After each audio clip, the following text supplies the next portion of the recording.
Thanks, Nikki. So welcome back, everyone, and I hope you got a chance to get away from your screen for a little bit. And we'll get on with the next session. So in this session, we're going to have a few talks looking at the legacy and sustainability, focusing on how Our Bright Future has made a difference to organisations. I'm first going to introduce you to Laura from Friends of the Earth. Hi, very nice to be here with you all. I've got a couple of slides. Can everyone see that okay? A little thumbs up? Yeah. Nice one. Super. So My World, My Home, I don't know if everyone is familiar, but it is environmental leadership program like many of yours, and we've been working in further education colleges for the past 5 years with young people ages 16 to 24. We started with probably all of you in 2016, and we've been working with 9 to 11 colleges each year, and that's in South Wales, Bristol, London and the East Midlands. And it's delivered by us at Friends of the Earth and the Youth and Families team in partnership with SOS UK, which were formerly the sustainability department of the National Union of Students, who became their own charity a couple of years ago. All my little things gone. And then the way that we work is that coaches or Friends of the Earth staff go into colleges each week and meet with a college team to support them to organise community organising campaigns around environmental justice issue of their choice, and we support them with fortnightly one-to-ones as well. So that's kind of what we've been up to. When thinking about kind of what this has meant for Friends of the Earth, the real big thing is that funding this programme has allowed it to be this kind of little incubator. So it's allowed us just to have a little protected corner of Friends of the Earth to really develop a very different way of working. Like when My World, My Home set up, we were the only youth programme at Friends of the Earth. It'd been a long time since we kind of had a dedicated youth programme. So having the kind of security of the funding meant that we could just crack on really, like without needing to do a lot of other sort of Friends of the Earth things. So it meant that we could find out what worked and what didn't, and really demonstrate the value of a dedicated youth programme of this kind to Friends of the Earth. And it meant over the years, the more that we kind of introduced other staff members across the organisation, the more they saw how brilliant the young people were and how valuable it would be to kind of keep this kind of work going. So as a result of really a lot of the young people's advocacy and seeing that value, then in 2018, Friends of the Earth expanded the work. So previously we were kind of a part of another department. Sorry, my cat has got interested. She's got a lot of feelings.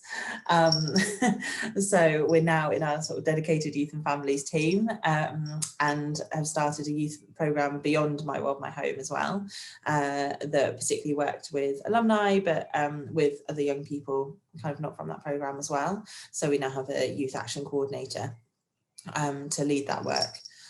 And that has been partly a continuation pathway for people who've completed My World, My Home.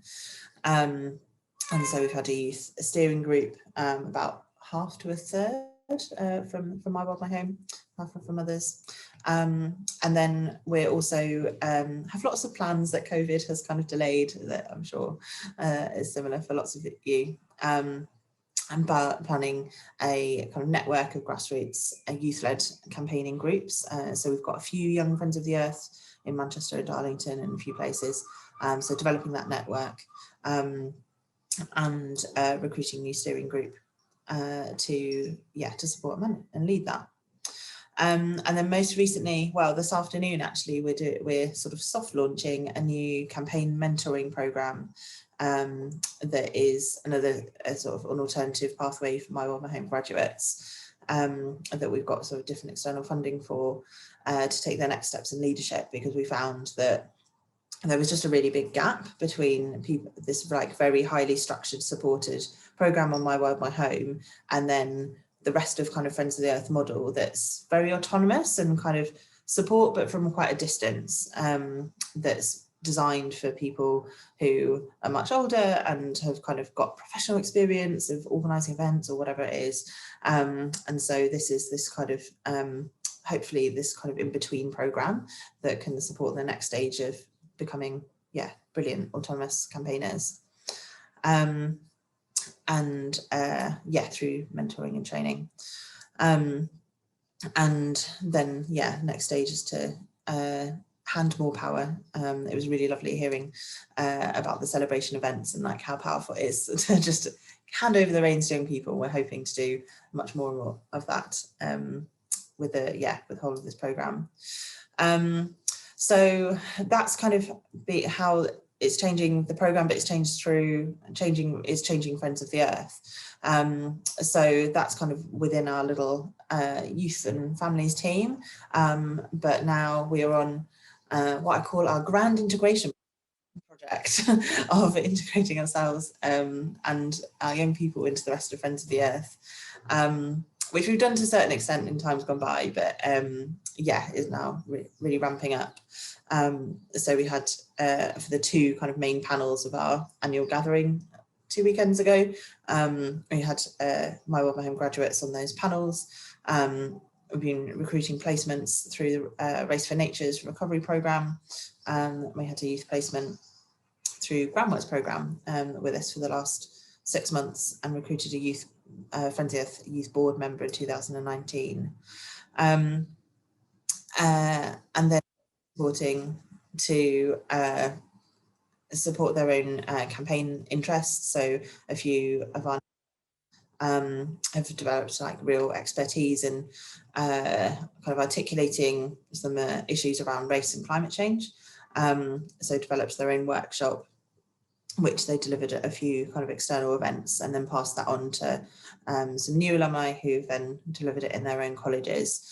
And then this has been taken into some of the Friends of the Earth media work, and then has led to a new kind of media training programme, and us having about a third of My World, My Home people into that. So it's just sort of, I know it feels like a lot of detail probably, but it's just this kind of slow edging into lots of the other kind of resources and like everything that exists within Friends of the Earth is like a fairly big organisation, I guess, or is to me. I used to work for an organisation that only had one person, so it feels quite big.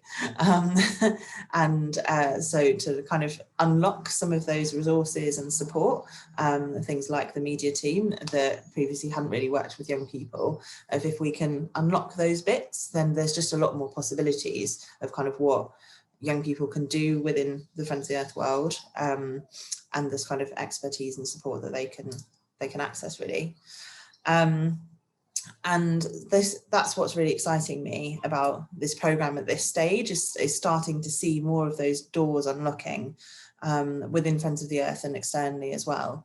That it's no coincidence that a lot of this change has come from youth strikes and Black Lives Matter movements, that there's just a lot more focus and a lot more doors opening for particularly young people of colour, and our programme that works with about 45% young people of colour. So we need to kind of move through those doors, and that's what's really exciting about this next stage, I guess, of figuring out how we can best do that and how we can best focus on young people kind of most excluded from the environmental movement. And it feels like we've got support now with Friends of the Earth to crack on and do that. So yeah, are there any questions that anyone has? Showing, I can't see the chat actually. We've got one comment from Roberta. Great news, Laura, about the new programme launching today. Looking forward to hearing more about it. Super. Thanks, everyone. If there aren't any more questions,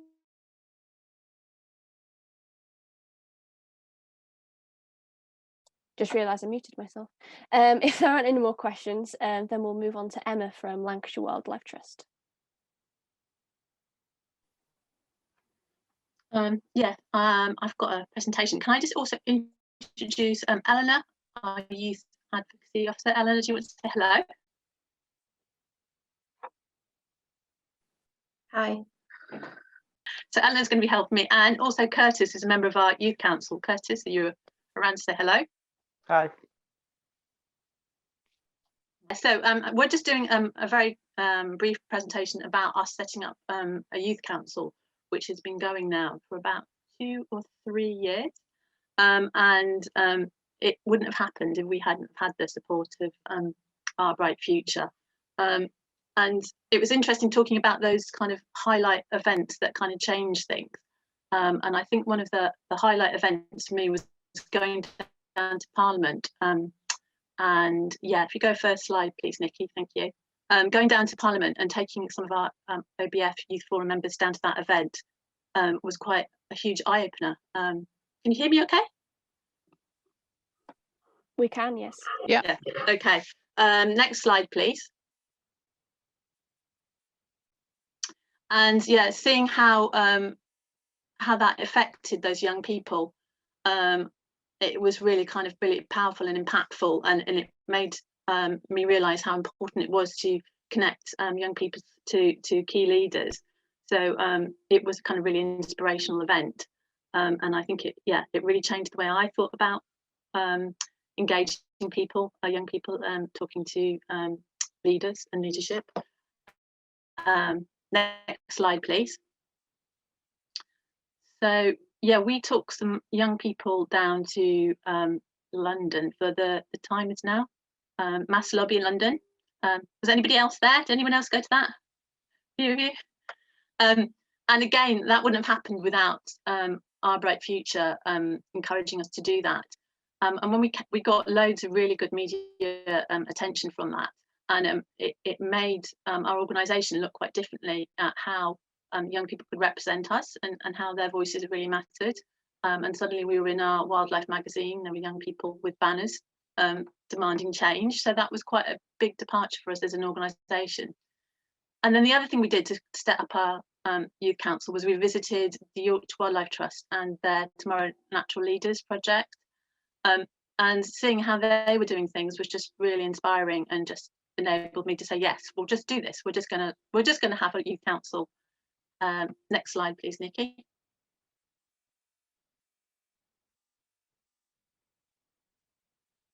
So that's what we did. We used a lot of the structure that the Yorkshire Wildlife Trust had. We created a role for the council members. We created an age range and a structure. We put down on paper our expectations. We invited trustees to come to our meetings. We tried to remove all the barriers that young people might face in order to attend meetings. And we looked at what young people wanted to get from the experience. So we just dived in and did it, basically. Next slide, please. This is great, you're helping me with this, Nikki. Thank you. And then we linked our Youth Council with the core aims of our organisation so that they both were clearly aligned. And that made a huge difference, because suddenly the young people were helping to deliver core objectives, get involved in core campaigns. And then we began to visit reserves, and they started to learn about our work and started to meet other members of our organisation. And another thing we did was we also had an agenda and board meeting minutes, and treated it really seriously and really professionally. Next slide. And then, of course, at that point, COVID hit.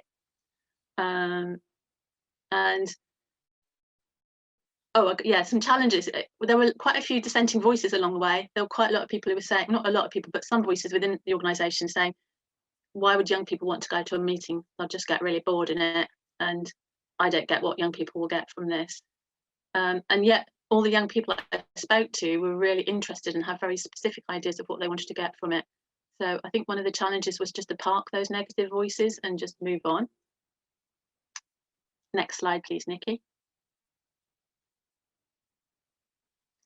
So I think, yeah, that was when COVID hit. And of course, so all our face-to-face meetings disappeared overnight. But something we realised, because we work with a lot of young people who have poor mental health, was we needed to go on supporting them. It was an emergency for us as a nation, but also for those individuals. So we had a Zoom meeting with our youth council, and we realised by doing that we could go on communicating and engaging with young people. And so we used that learning across all of our sessions. So all the support we were giving to adults and young people, we could carry on doing via Zoom calls. So COVID was really tricky, but it did offer new opportunities. And we suddenly discovered that it was much easier to get the council together. We didn't have to kind of do transport from one end of Lancashire to another. And so that enabled us to do things like meet Kat Smith, the MP, and had a brilliant meeting with her. It enabled Emma Greenwood to take part in a wildlife national event. So there were opportunities there. And going forward, we're going to carry on with the online as well as some face-to-face with our youth council. Next slide, please. And just push on open doors. So if you're thinking of setting up your own youth council, just find advocates within your own organisation. Our chair of our board has been brilliant. And also there was an increasing realisation within our organisation that partners and funders wanted to hear youth voice. And then we also ran a Carbon Landscape Youth Summit online, where we had over about 85 young people came to that last summer. Okay, next slide. I'm trying to get to the bit of what we're doing now, really. Yeah, so loads of things happened. We've been on BBC Northwest, and the wildlife event, excellent social media. Next slide. And so this is where we are now. So rather than kind of, I guess, slowing down towards the OBF funding coming to an end, we're speeding up. So we employed our youth advocacy officer, Eleanor, and I'm going to hand over to Eleanor in a minute, but we've got a dedicated space on our website for our youth council now. Our youth council have been shadowing our CEO. They're being consulted constantly about loads of things like membership, campaigning. And so what Eleanor is working towards is making sure our youth council is completely indispensable, cannot be got rid of, because it's so key to what we do. Next slide. I think I'm going to hand over to you, Eleanor, now. Yeah, sure. So I think your side, Emma, but it's fine. Yeah, so we're just trying to make the work of our youth council as visible as possible. And this is really key, yeah, and in the sustainability and the legacy of it. Luckily, we have a really great CEO who loves the youth council and wants them to get involved. We also have a really active chair of our trustee board who wants youth members to get involved as well, which is, I think, a really great catalyst for us moving forward. One of LWT's core objectives is to hit 1 in 4 people within the Lancashire and Greater Manchester area, and 1 in 4 people is young people. So the more people we hit, the better for the organisation it is. Next slide, please. Yes, so our plans for 2021, like Emma said, we are actually just speeding up. I think part of this is because of my role, I can dedicate the time to organising and making connections internally and externally. So we've been doing blog writing. We have a regular 2-page spread in our Lapwing article, which goes out to at least 30,000 people. We've had social media and Instagram takeovers. Chris did an Instagram takeover yesterday on Lump Meadows, which is one of our reserves. It should still be up on our LWT Instagram story. I highly recommend watching it. It's really great. The Youth Council are also doing a Twitter takeover today for the Manchester Festival of Nature. And then they're guest starring on podcasts, attending conservation, marketing, communication, trustee board, policy and advocacy meetings. They're there at the key heart of governance as well. Then we also want to ensure that they have employability, so gaining AQAs and John Muir awards through practical conservation days, which I've organised separate to our normal volunteering days, because again, accessibility, timings, and all that. Next page, please. So what I'm really working towards in the long-term goals is to engage more young people in nature's recovery, that inclusivity and diversity as well, reaching young people who maybe aren't as connected to nature but want to be. Our youth council would also like to speak publicly at schools and colleges and universities. Obviously, because of COVID, this hasn't happened, but they want to get out there and spread the message and believe that targeting young people is the way to do it. And then hopefully, you know, as Arwen has been involved in organising events, I want to get them involved in the volunteer conference we run, maybe have another youth summit. Yeah, it's kind of endless. The plans, we're getting bigger and bolder plans, so hopefully it'll all work out. Yeah, I think that's the end of my little spiel. Yeah, I think there's one more slide, and then we're going to hand over to Curtis, I think. Next slide, please. So yeah, these are just my top tips would be learn from others. Just push on the open doors in your organisation and find allies. There'll be lots. Don't wait until you know everything. I think that's something really important that OBF has allowed us to do, is to take risks and not worry about where it sits in the organisation or if I'm the right person to do it. If no one else is doing it, just do it. And it will evolve and change. Our youth council with Eleanor on board is, you know, it's just going catastrophic. It's just not catastrophic. What's it called? It's just going like massive. It's just so exciting what's happening with it. And how can you not set up a youth council? We were facing a climate and nature emergency, so we need the actions and ideas and passions of young people. Thank you, Lawrence. Yeah, that's the word I was trying to say. And we've had lots of interest from other organisations, Wildlife Trust. So me and Eleanor are going to run a workshop on setting up your own youth council as part of our kind of legacy work. And yeah, our strategy is we're just going to do as much as we possibly can. And we are trying to get this built into the new business plan. So the young people and the youth council are being excited about our business plan. And we are looking to try and create a model where the costs to resource this will become part of core costs. So that's what we're talking to our CEO about, and working away at trying to get him to sign up for that idea. To finish off, let's hand over to Curtis. Curtis, do you want to stop sharing the screen? Thank you, Nikki, for being technical expert for me. Let's hand over to Curtis. Curtis, would you just like to, hop on and tell us about what's it been like being on the youth council? Yeah, sure. It's been great. Yeah, being on the youth council has given me so much things. It's allowed me to branch out within the Wildlife Trust. Through being on the youth council, it's given me opportunities with the communications team.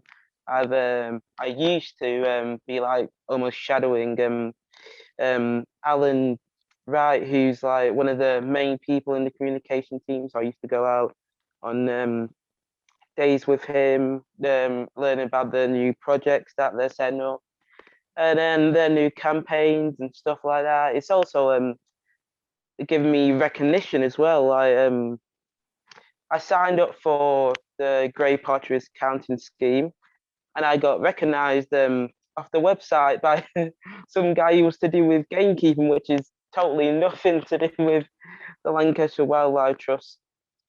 But yeah, it's been great. I've also tried to engage my college with some of their campaigns, which has been great. Yeah, like the landscaping team with the No Mow May campaign, which was successful. They didn't mow. Well, they set a patch of land which they didn't mow. They still mowed, unfortunately. But yeah, it's been great. It's also given me like tons of leadership skills. It's taught me patience with people, which anyone who knew me, I didn't have much patience. Yeah, it's been grand, and I'm looking forward to all the new things that we're starting soon. Yeah, I can't think of much else. And I think, Curtis, you're quite interested in contacting Ashley about the ambassador role. Oh yeah.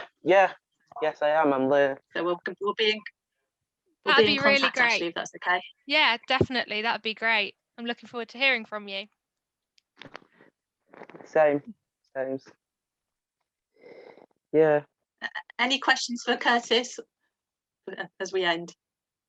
I think there's one question for you, Emma.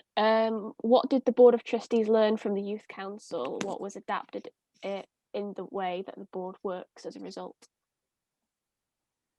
Yeah, I think what the young people are really learning is how large organisations operate and the kind of mechanisms that kind of around governance. And so by the council shadowing that and echoing that, they're learning about how decisions are made. And also we're trying to integrate it so the trustees are invited to our council meetings. We're working towards young people going to the trustees meeting, and I think Eleanor's very determined we have some young trustees quite soon. So there's lots of ways that the two are integrating, and basically the trustees love it because it's such good kudos. We've had so much positive feedback from it. Amazing. If there are any more questions for Emma, Curtis, or Eleanor? If not, then I will move on to James from Middlesbrough Environment City. Hiya. I'm guessing you all hear me? We do, yes. Yep. Fab. Okay, well, it's about my progression in the One Planet Pioneers project. So what I'm going to do is share my screen, my presentation, and then obviously if anyone has any questions, feel free to just sort of voice up with it. So my story as a One Planet Pioneer. I work for Middlesbrough Environment City, who are an environmental charity in Middlesbrough, and one of the 31 projects that make up the Our Bright Future project. So here's me and my rescue dog on one of our local nature reserves during lockdown, sort of making the most of the time we had in lockdown. So how I became involved as one of the One Planet Pioneers. So my journey was 5 years ago now. As an unemployed 19-year-old, I stumbled across an apprenticeship in local environmental services. In the 27 months since I left college, I'd spent 24 of those unemployed, jumping from job to job, with none of these lasting more than a month. Spending much of time unemployed brought with it a number of mental health issues such as anxiety and depression. In starting my apprenticeship, I was nervous and unsure what to expect. But there was nothing to worry about, as I was made to feel like family by my fantastic supervisors and got along amazingly with my 3 fellow apprentices. I started to enjoy getting up in the morning due to a newfound sense of purpose and in finding ways to overcome my anxiety and depression. So here's my first Monday in the job. So it's myself, 3 fellow apprentices from the One Planet Pioneers project, 2 Prince's Trust Talent Match apprentices, one of our volunteers at the time who I forgot to mention on the slide, and our supervisor, Nikki and Cass. So a month or so into my apprenticeship, I was offered the opportunity to join the One Planet Pioneers youth panel. So we've been the first intake of apprentices on the project. This was a new thing. So it was involving myself and a fellow apprentice and some volunteers who we'd had on the project and people from sort of youth services and so on locally. The youth panel allowed for young people to have their part in the project by giving them a voice to address environmental issues. We provided training, a place for them to have their voice heard, an opportunity to take part in direct action and addressing the issues that meant so much to them. These issues included increasing biodiversity in urban areas, encouraging recycling, and tackling the threat of fracking. So where we are in Middlesbrough, we're just on the top north end of North Yorkshire. As you get a little bit more in towards North Yorkshire, towards York, so south to York, there was the plans to do fracking. So IENOS was actually had a site earmarked. They'd started the work, and we went to visit the amazing people at Kirby Misperton, and just what an experience of like how people coming together with the same focus could make such a difference. And they were successful, we were successful. They didn't get to frack there purely down to the local people, the activists, just they wouldn't let it happen, and it was amazing. So the sense of what a community can come together and do is that just sold it to us. It was brilliant. So we visited twice and offered support in the sense of helping them make signs, helping them make their camp a bit more permanent, and so on. So the opportunities this project has given me. Oh, sorry. So representing the One Planet Pioneers Youth Panel at Our Bright Future Youth Forum in London back in November 2016. Attending the Our Bright Future All Project Seminar at the amazing Brock Halls in Preston in May 2017. Taking part in the Youth Summit at Potterick Car in Doncaster in July 2017. During my apprenticeship, I completed my Level 2 in Local Environmental Services, my Level 1 peer mentoring course, and the John Muir Bronze Award.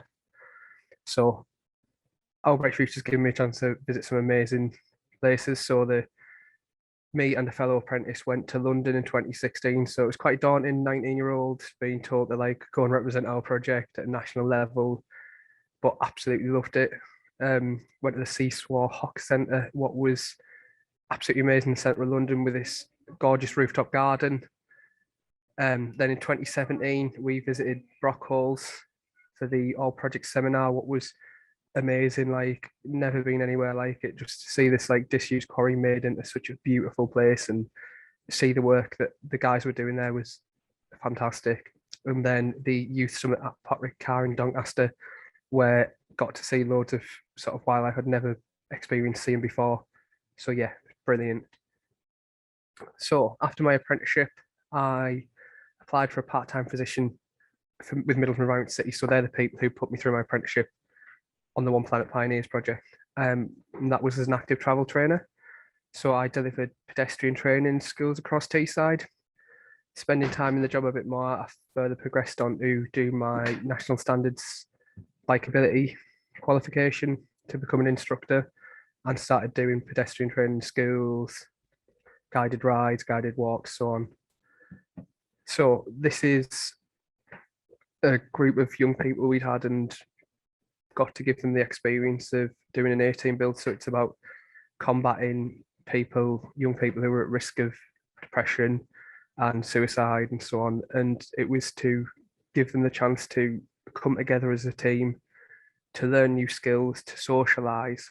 And across the 6 weeks program, these guys had got what was a former disused bike and stripped it, rebuilt it, got to make new friends, and got the ability to sort of go out and ride, because these people didn't have the confidence or the experience previously to go out and do that. So this was on their final ride, and it was fantastic to work with these young people. And it was one of the absolute highlights of my job when I was an active travel trainer.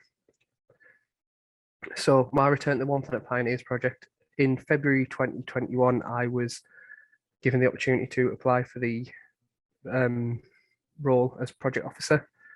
And this was amazing because I was formerly an apprentice on this project. It was absolutely nerve-wracking, the interview, after spending the majority of 10 months on furlough. So not properly being in work, mostly being cooked up at home. So the interview was nerve-wracking, but I was successful. I was really lucky and I got the job. So yeah,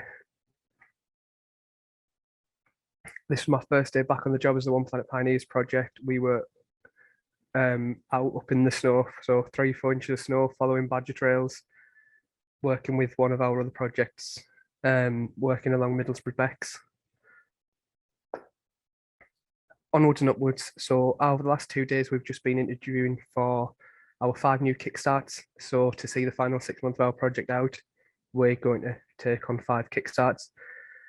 I can only but hope this will give them 5 people the same opportunities it's given me, because through this project, I've had 5 years of employment in the green sector, what's been absolutely amazing. It's changed my outlook on what I want to do. We're also planting up a tree legacy, what is to commemorate the work that the One Planet Pioneers project has done in Middlesbrough. And there's a massive focus currently on the site we're working on to develop it into a community allotments, sensory garden, wildflower area, and training facility for the community. A big thank you to everyone for listening. Big thank you to Our Bright Future for the opportunity to speak at this seminar, and for the opportunities that it's provided for me over the past 5 years. So yeah, thank you everyone, and if you've got any questions, please fire away.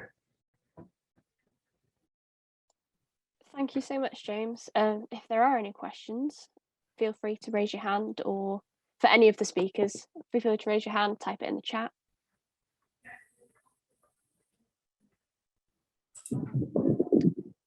Oh, Roberta? So thank you, James, for an inspiring presentation. If you look back, what's your biggest achievement? And if you look forward, what's the thing that you are more looking forward to? So my biggest achievement was, without sounding silly, even sticking it out, because at that point I never ever thought, like I say, I spent 24 out of 27 months unemployed. I genuinely never thought I'd see myself in a job for more than a couple of months. I thought, oh, I'm going to end up just, going from job to job and here to there. And I've been with the same organisation 5 years in September, and it's absolutely changed my outlook there. So yeah, just perseverance, I suppose. Looking forward, it's the chance to give young people the same opportunity and to guide them down that they never might have thought of a job in the green sector, so like environmental or conservational work. But hopefully I can help them find that. I can help them gain the skills and experience they need to go on and find them jobs. So yeah, thank you for your question, Roberta. Thank you. Brilliant. Any other questions? Got a question for you actually, James. If that's okay for me to jump Yeah, in. yeah. So if you were to revisit yourself as a 19-year-old, what do you think would be the biggest piece of advice you would have given yourself then? Or what advice would you give to a young person in a similar position today of that age wanting to get involved in a project? Just stick at it.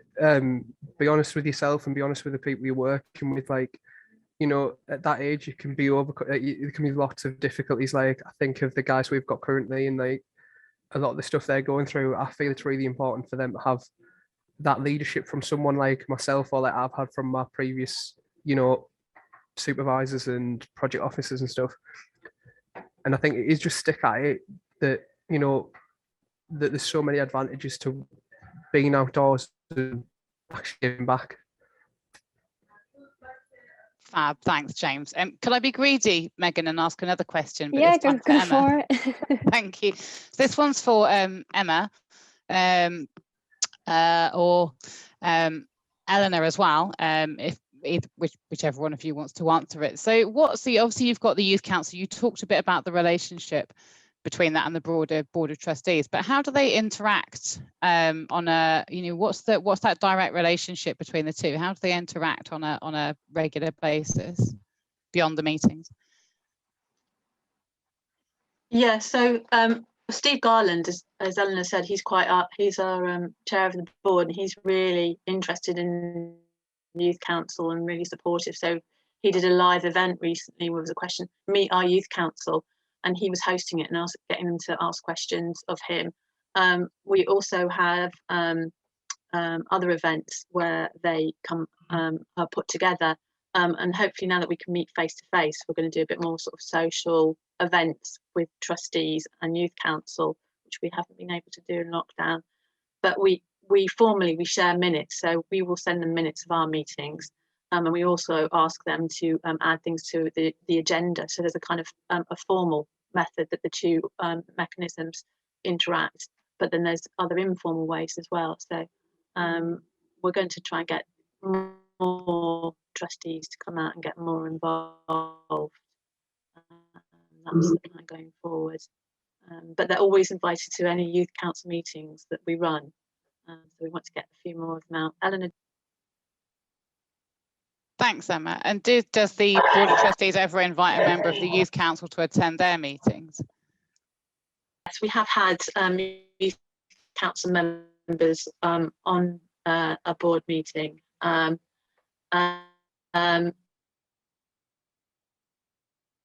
We want to make it more. So our chair of our board is saying what that is or what that looks like. So it's still a work in progress. We haven't got all the answers, but it's an evolving animal. Lovely, thank you. Amazing. Alexei, do you have a question? Yeah, thanks very much. I didn't know if my hand had been raised or not there, but yeah, I mean, I'm blown away by. I couldn't get to the event, meet the youth council that Emma was talking about there, but really inspired by everything that Emma's shared there. Just a thought popped into my head. You know, sometimes, and it was reflected in some of the comments, you know, from trustees. You know, that there will be trustees who are a bit skeptical or like the idea, but don't really like the idea of actually giving young people some power or, you know, decision making, or actually influencing things. So, you know, if it just because peer-to-peer things work really well, you know, if it was possible for, you know, the likes of the chair of Emma's board to be able to, you know, if they were willing to talk to the chairs of other boards who might need a bit of convincing, you know, that this is a good thing, and the same with CEOs even, or even senior managers, you know, if we can get some peer-to-peer encouragement going, that would be really good. But just the other thing, you know, that Emma said, and I kind of said this kind of whenever I give wee talks about our own youth forum, you know, the big thing is just to go for it and not, you know, not to worry too much about the detail, because you work it out as you go along, and just going for it is probably one of the best bits of advice, you know, that I think you can give anyone, you know, about, you know, setting up youth councils or youth forums. So. Yeah, no, I wholeheartedly agree there. I think the common denominator from each talk was that actually giving young people the opportunity and the chance to be in positions of responsibility actually lets them achieve really quite amazing things. Peter, do you have a question? Yeah, thank you, Megan. I just wanted to say to James, we might not have had questions, but I hope you've looked at the chat room because you've got so many accolades there. But I just wanted to say to you, James, one of the most evocative photos I've seen over the last 2 days was your photo of the bikes and the story that went with that. And I just think that there's so much in that story that actually other organisations can adapt from your learning and your development. So I just wanted to say personally a really big thank you for that. It's going to be one of the stories and experiences that I'm going to sort of take back with me. Brilliant. But if we can use that photo anywhere of your story, that will be amazing. Thank you. So yeah, thank you for your kind words, and obviously the thank you goes out to everyone else who'd put them in the chat. As I said, you're welcome to use the photo, definitely. The reason obviously I've only used that photo is because we never took photos of them people, because as everyone knows with permissions and so on, I wasn't currently under as OBF, but obviously that is my progression. So obviously I was an apprentice with MEC under the One Planet Pioneers project. I've continued to work with Middlesbrough Environment Cities and active travel trainer in that time. But if you're wanting to use that, I see no, you know, issues with that, and I'm happy to write the story to go with it, because I feel honoured to be able to do that as a job too, of giving back to people, and, you know, find that personally I have a massive passion for cycling and be able to, you know, help other people with that. And if that's their way of accessing the outdoors, what it is, because we're absolutely blessed here with having such a gorgeous river that's surrounded by 2 wildlife trust nature reserves. Yeah, fab. And that can get, you know, that's the job for me. I'm absolutely love it. Amazing. If there aren't any other questions, I think I'm passing back to Kath to finish us off. Yeah, I can't really finish that, top that. So I will just say thanks very much, everybody. It's been a really lovely 2 days, really nice to see you. Thanks to everybody who's spoken, shared their stories. As many people have mentioned, it's such a shame that we can't do this face to face, especially given it's the final year of project delivery. But at least we've been able to see our faces. So yeah, that's been really nice. But we will still continue to send you updates about the programme. We'll still be here with lots of opportunities for you and young people to get involved with. Don't forget there's a newsletter, so if you haven't already signed up, please sign up for that. Nikki, I'm guessing we will keep the Jamboards from the evaluation session open for the rest of the day. So if anything else occurs to anybody, please do pop back in for those. thanks so much for making this event a success. Realistically, it's probably going to be early next week, but we are going to share the recordings, the presentations, tried to make a list of everything that people have mentioned for links and all of those things. So we'll send those out by email as well and put everything on the green room. But other than that, have a fantastic rest of the day and see you all soon.